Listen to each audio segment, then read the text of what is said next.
الحمد لله رب العالمين والصلاة والسلام على أشرف الأنبياء والمرسلين أما بعد فأعوذ بالله من الشيطان الرجيم بسم الله الرحمن الرحيم حضرات گرامی، ہفتہ وار درس حدیث کا سلسلہ جاری و ساری ہے۔ آپ کے سامنے طہارت کے، پاکیزگی کے حوالے سے جو حدیث کریمہ وارد ہیں پیش کر رہے ہیں۔ آج کی پہلی حدیث حضرت ابو ہریرہ رضی اللہ تعالیٰ عنہ کی مرویات میں سے کہتے ہیں کہ قال رسول اللہ صلی اللہ علیہ وسلم ان امتی یدعون یوم القیامۃ غرا محجلین من آثار الوضوء فمن استطاع منکم ان یطیل غرته فلیفعل۔ اس حدیث شریف کو امام بخاری نے بھی ذکر کیا ہے، امام مسلم نے بھی ذکر کیا ہے۔ حضور علیہ السلام نے ارشاد فرمایا کہ روز محشر میری امت ان گھوڑوں کی مانند آئے گی کہ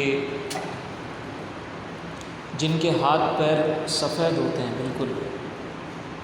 یہ خاص نسل کا گھوڑا ہے، بہت خوبصورت ہوتا ہے، بہت قیمتی ہوتا ہے، دور سے دیکھنے میں بڑا خوبصورت لگتا ہے اور ایسا لگ رہا ہوتا ہے جیسے اس کے اندر سے کوئی روشنی نکل رہی ہے، بہت خوبصورت گھوڑا ہوتا ہے۔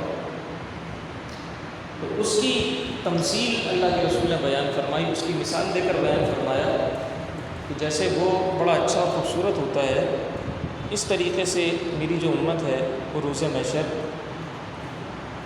خوبصورت آئے گی۔ اچھا، اس کی کیا وجہ ہے؟ فرمایا کہ اس کے جو اعضائے بدن ہوں گے نا، یعنی گھوڑے سے، اس خوبصورت گھوڑے سے تشبیہ کیوں دی؟ فرمایا اس کے جو اعضائے بدن ہوں گے وہ وضو کے اثرات سے چمک رہے ہوں گے، وضو کے اثار سے۔ ٹھیک، پھر حضور نے فرمایا کہ تم میں سے جس سے ہو سکے وہ اپنی چمک زیادہ کرے، یعنی جو زیادہ چمکنا چاہتا ہے وہ زیادہ چمکے۔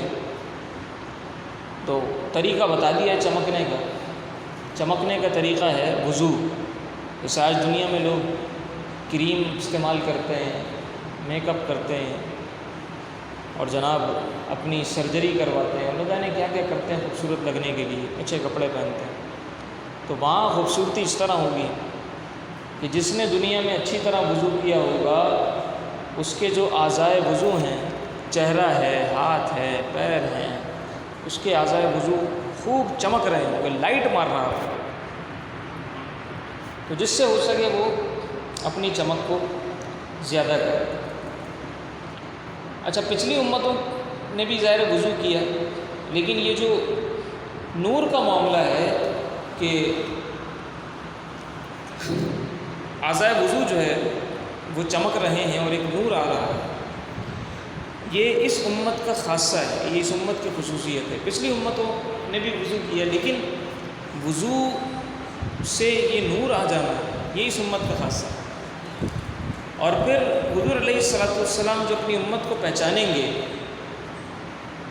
اس کے لیے یہ شرط نہیں ہے کہ حضور علیہ السلام صرف چمکداروں کو پہچانیں گے، جو چمک رہے ہوں گے حضور دیکھ کے پہچان جائیں گے کہ یہ میری امتی ہے، نہیں، ایسا نہیں۔ وہ تو نورانیوں کو بھی پہچانیں گے، وہ ظلمانیوں کو بھی پہچانیں گے، جس کے چہرے پر نور نہیں ہوگا، امتی ہوگا، وہ اس کو بھی پہچان لیں گے۔ تو گناہ گاروں کی بھی شفاعت کریں گے۔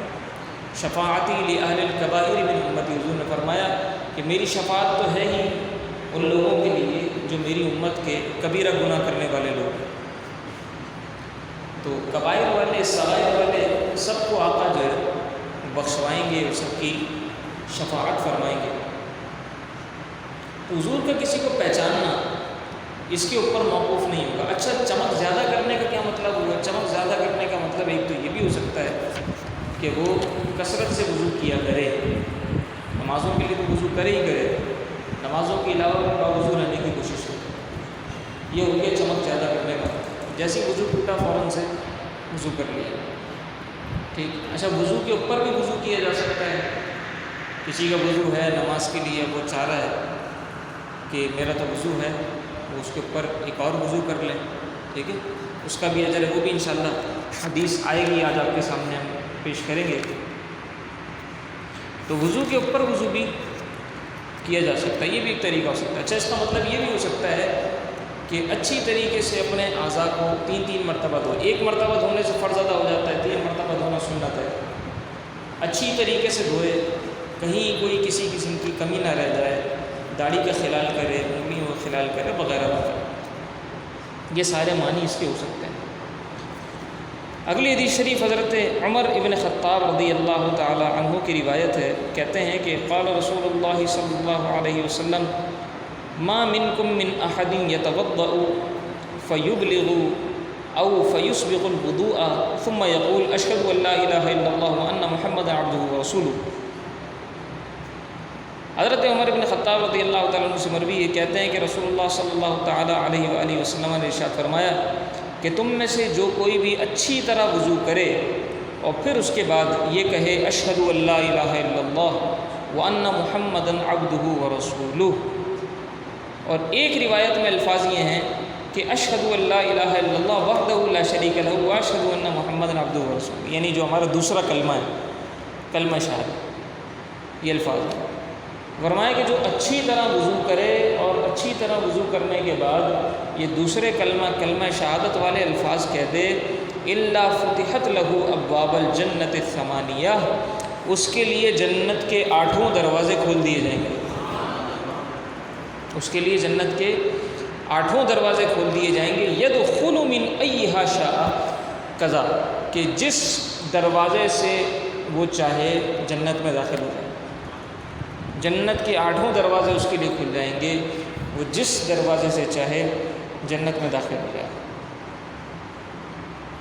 اچھا، امام ترمذی نے بھی ایک حدیث روایت کی ہے اور اس کے اندر انہوں نے جو الفاظ کا اضافہ کیا ہے، یعنی جو ان کی روایت ہے اس کے اندر الفاظ یہ والے بھی ہیں، اشہد ان لا الہ الا اللہ وحدہ لا شریک لہ واشہد ان محمدا عبدہ ورسولہ، اور اللہم اجعلنی من التوابین واجعلنی من المتطہرین بھی،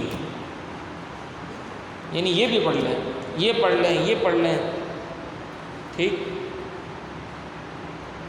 اچھا، یہ بھی ہو سکتا ہے کہ الگ الگ پڑھ لیں، جس کو وہ یاد ہے وہ پڑھ لیں، جس کو یہ یاد ہے وہ یہ پڑھ لیں، اور یہ اور زیادہ اچھا ہے کہ دونوں ہی پڑھ لیں، مشکل تو نہیں ہے۔ اللہم اجعلنی من التوابین واجعلنی من المتطہرین، یہ یاد کرنا مشکل نہیں ہے۔ اسی طرح بعض روایات میں سورہ قدر کا ذکر بھی آتا ہے، انا انزلناہ فی لیلۃ القدر، کہ وضو کرے، وضو کرنے کے بعد انا انزلنا پڑھ لیں پوری صورت، اور یہ دوسرا کلمہ بھی پڑھ لیں، اور اللہم اجعلنی من التوابین واجعلنی من المتطہرین بھی پڑھ لیں، جتنا زیادہ پڑھ لیں اتنا زیادہ اجر۔ یہ جو ہے نا اللہم اجعلنی من التوابین واجعلنی من المتطہرین، یہ بھی بڑے کمال کی دعا ہے۔ اے اللہ مجھے توابین میں سے بنا دے، مجھے توابین میں سے بنا دے، کر دے، اور مجھے متطہرین میں سے کر دے۔ یہ تواب کیا ہے اور یہ متطہر کیا ہے؟ ایک ہوتا ہے تائب، وہ ہوتا ہے توبہ کرنے والا، تائب توبہ کرنے والا۔ اچھا، توبہ کرنے والے کا مطلب یہ ہے کہ اس نے گناہ کیا اور توبہ کر لی، گناہ کیا توبہ کر لی، یہ ہے تائب۔ ایک ہے تواب، اس نے گناہ کیا ہو یا نہ کیا ہو، وہ اللہ کی بارگاہ میں ہر وقت توبہ کرتا ہے، یعنی اسے یاد ہو یا نہ یاد ہو کہ میں نے کوئی گناہ کیا ہے۔ ایک تو ہے گناہ یاد ہے اس کی توبہ کر رہا ہے، ایک ہے کہ یا اللہ بس مجھے معاف کر دے، گناہ یاد ہے نہیں یاد، ہر وقت وہ توبہ کر رہا ہے، وہ ہے تواب۔ تو دعا یہ نہیں ہے کہ مجھے تائب بنا دے، دعا ہے کہ مجھے تواب بنا دے، ٹھیک ہے، کہ میں ہر وقت توبہ کرتا ہوں۔ اسی طرح متطہر، ایک ہے طاہر اور ایک ہے متطہر۔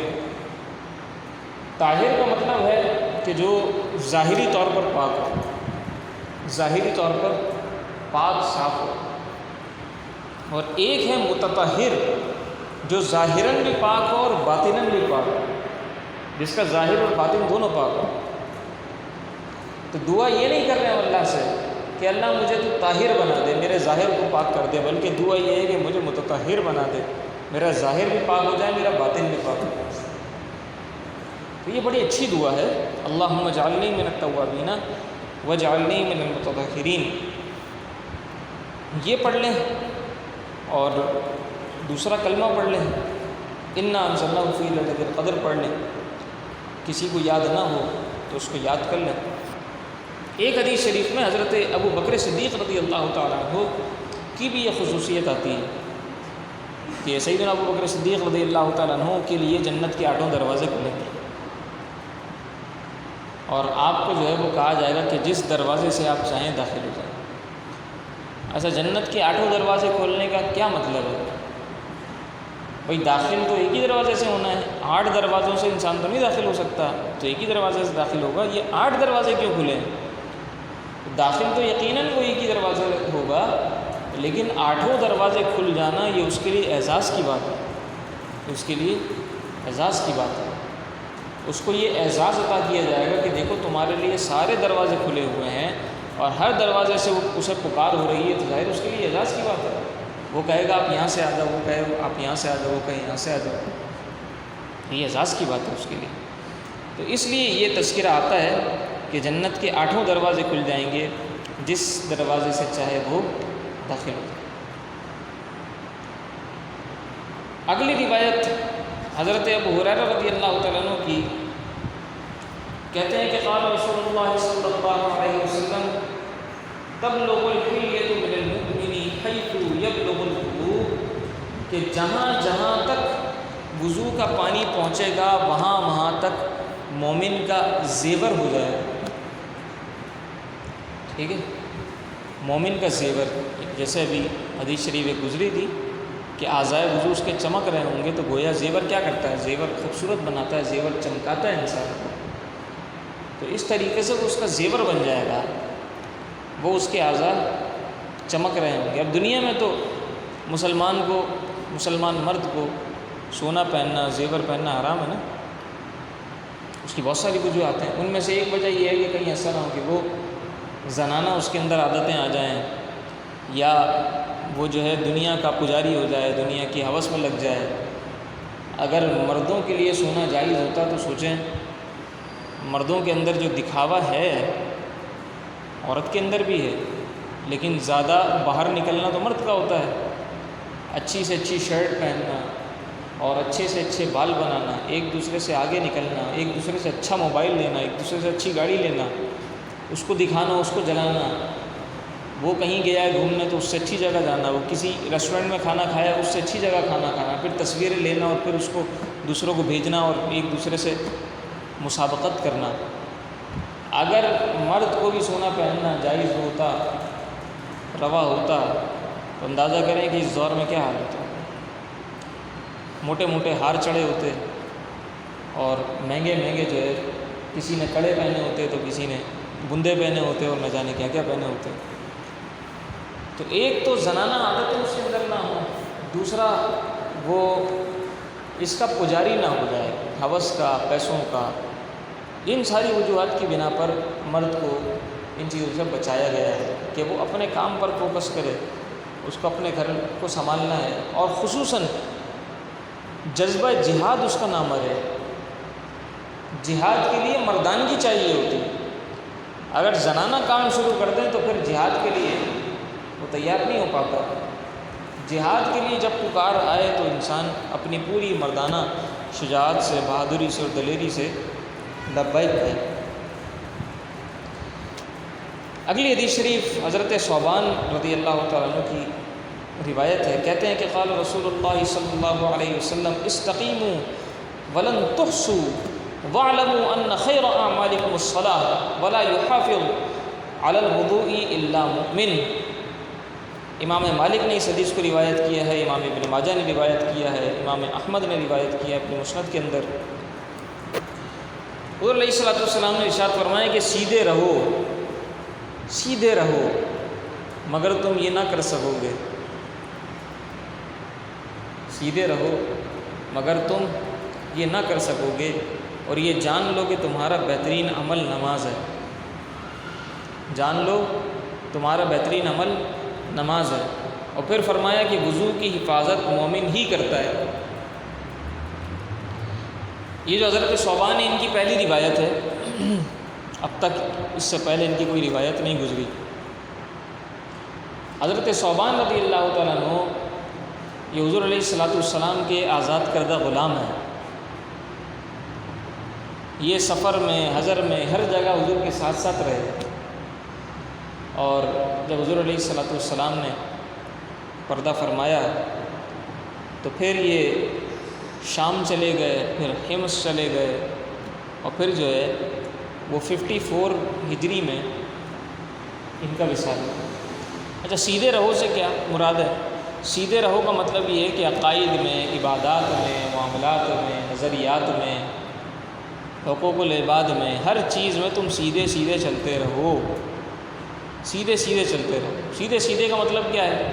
جیسے قرآن و سنت نے بتایا ہے اس کی اتباع اور پیروی کرتے ہوئے چلتے رہو۔ پھر فرمایا کہ تم یہ نہ کر سکو گے، یعنی انسان کی استطاعت نہیں ہے، اس کی بس سے باہر ہے کہ وہ ساری زندگی کوئی گناہ ہی نہ کرے، کوئی خطا ہی نہ کرے۔ وہ ظاہر انسان ہے، خطا کرے گا، شیطان نے اسے بہکائے گا، نفس سے اسے پریشان کرے گا۔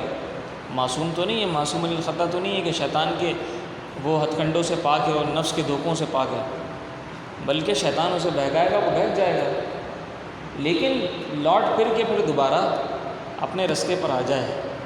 یہ نہیں کہ کسی نے بہکا دیا تو وہ بہک ہی گیا، وہ لوٹ پھر کے پھر اپنے رستے پر آ جائے۔